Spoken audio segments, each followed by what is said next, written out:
एक मर्द ने दोबारा जन्म लेने के बाद सबसे पहला काम यह किया कि अपनी यूनिवर्सिटी में दाखिले की इत्तला एडमिशन लेटर अपनी मंगेतर को दे दी। जैसा कि उसने अंदाजा लगाया था, उसकी मंगेतर ने फौरन वो लेटर अपने नए महबूब को दे दिया।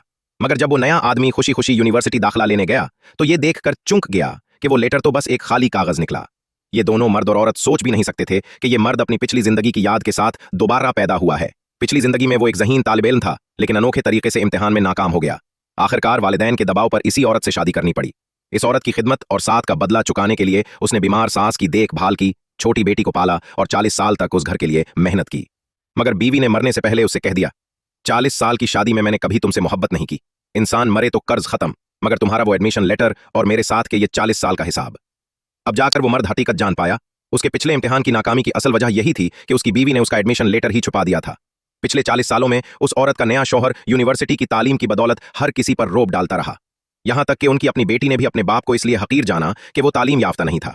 जब उसे यह सारा सच पता चला कि उसकी बर्बादी की जड़ ही बीवी थी, वो पागलों की तरह बीवी के जनाजे की तरफ दौड़ा और शिद्दत गुस्से और दुख से सवाल करने लगा। वंची, बीवी का नाम, तुम इतनी जालिम क्यों थी? शदीद सदमे में उसने वहीं खून थूक दिया और मर गया। लेकिन जैसे ही उसने दोबारा आंखें खोलें, वो दोबारा 40 साल पीछे लौट चुका था। उस लम्हे